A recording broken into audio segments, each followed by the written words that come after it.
He thinks you're Santa Claus.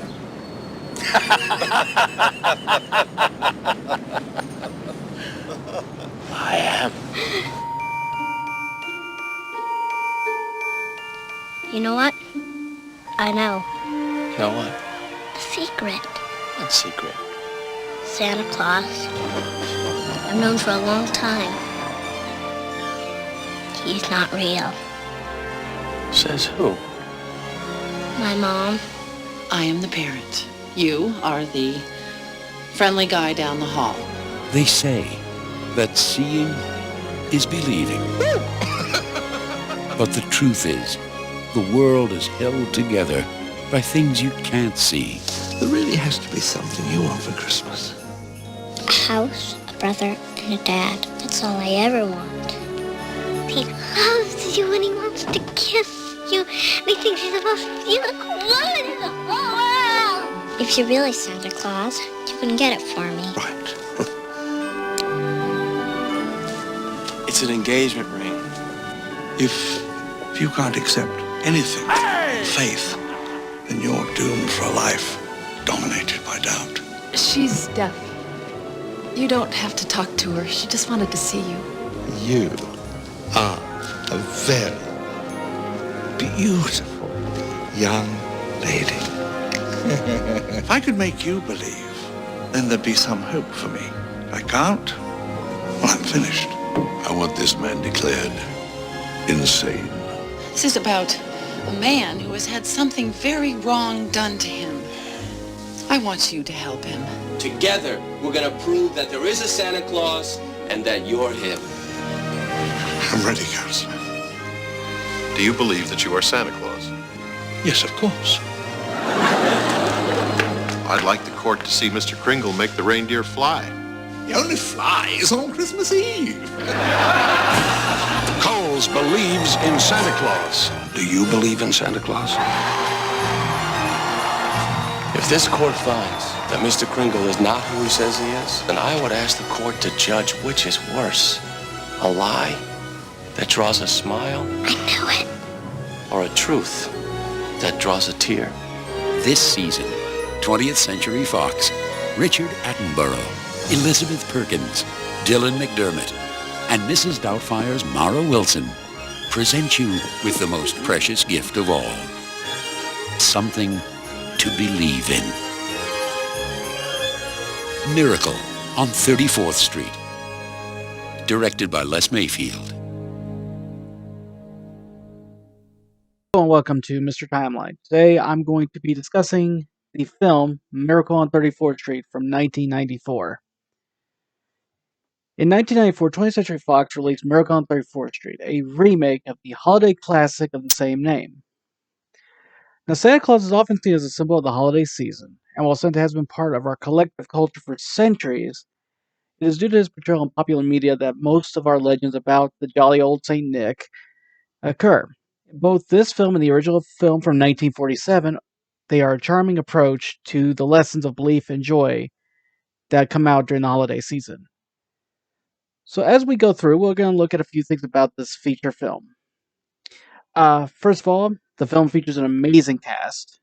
Richard Attenborough is stunning as Kris Kringle, and his most well-known film role at the time was Jurassic Park. Attenborough pulls in an amazing performance as Kringle. The most touching scene is when Kris Kringle uses sign language to communicate with a young deaf girl. The great thing about the scene was it was done without the real deaf girl knowing that Richard Attenborough could do sign language. So whenever her reaction to that moment in the film is a genuine reaction of joy at the fact that this man knew sign language.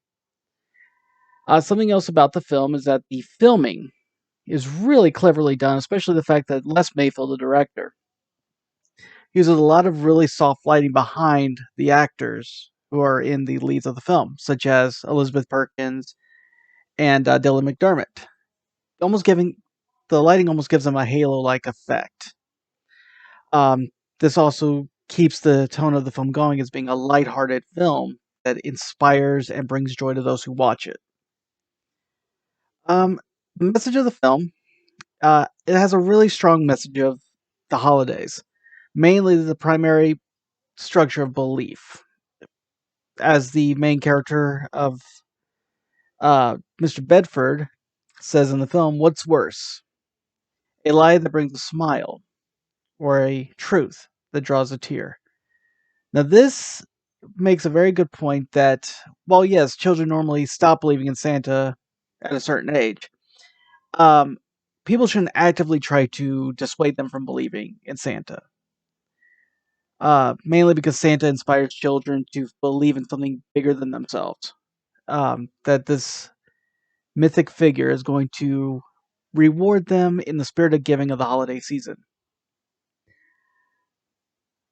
One of the biggest elements of this film is also something very Capra-esque, a reference to Frank Capra's films of the 1940s. And that's the idea that society tries to push down kindness as kind of almost like a non-virtue. We see it in the fact of them trying to declare Chris legally insane. Now, this is a sort of pessimistic view that the film shows that society has. Obviously, most of us know that Santa, sadly, is not a real figure. However, Santa brings out the best in people. Many times, kids will just light up when they see Santa. And this film, again, shows that there's something about the character of Santa in our popular culture that really hits us in the heart and makes us try to be better people. I dare anybody to look at a child reacting to Santa and not having a positive reaction. Now, granted, there are kids that, when they're really little, kind of are scared of Santa. It happens. But overall, children generally, when they know who Santa is, light up when they see him. And that is carried in this film. Now, a few differences from the original versus the remake. The original, which was in 1947, the plot point that leads to Santa being on trial to see if he's sane is a little different. In this, it's a rival business to the main store in this. In this remake, it's Kohl's, not to be confused with the real retailer. Well, in the original, it was Macy's.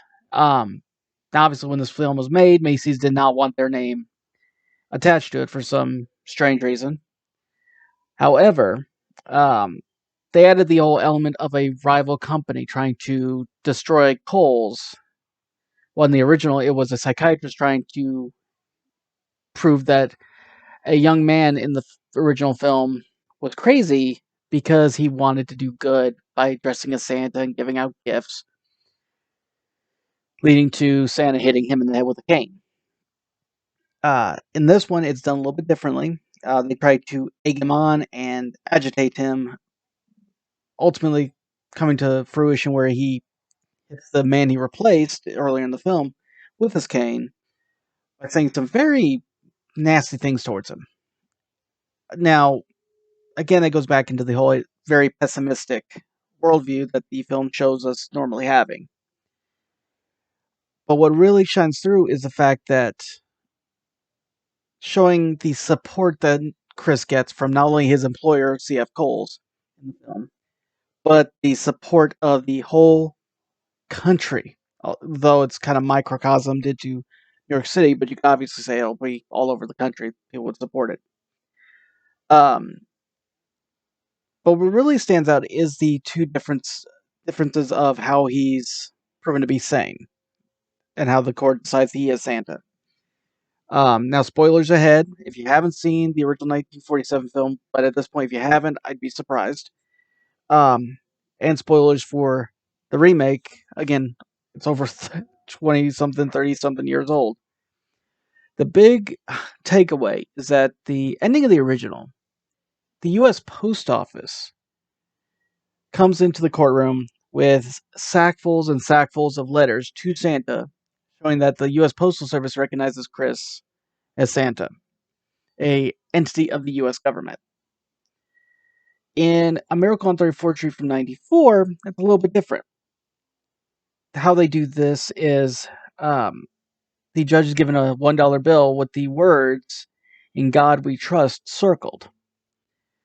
And he uses that as reasoning if the U.S. government can put on its currency a declaration of faith in a supreme being, then by the court's reasoning, a similar declaration can be made about believing in Santa and that he exists in the form of Kris Kringle.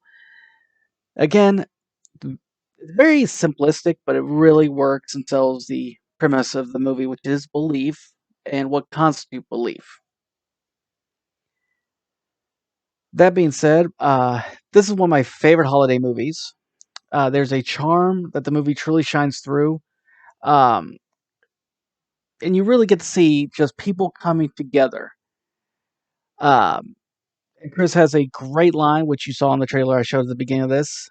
But he's got a great line where he's like, "I am more than just a figure that of a man in a jolly suit. I am a symbol.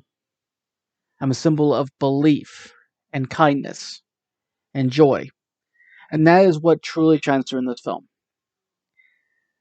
Now, that being said, I am going to let you know now that my next video, I am going to be reviewing the Christmas classic, Home Alone. This is another one of my favorite holiday movies. And again, it will continue this theme of trying to teach a lesson through its viewing. The rest of this month, I'm going to be releasing videos on different views of Christmas movies. So please stay tuned for those.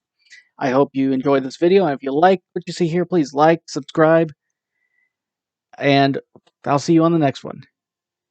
And with that being said, happy holidays. Take care of each other.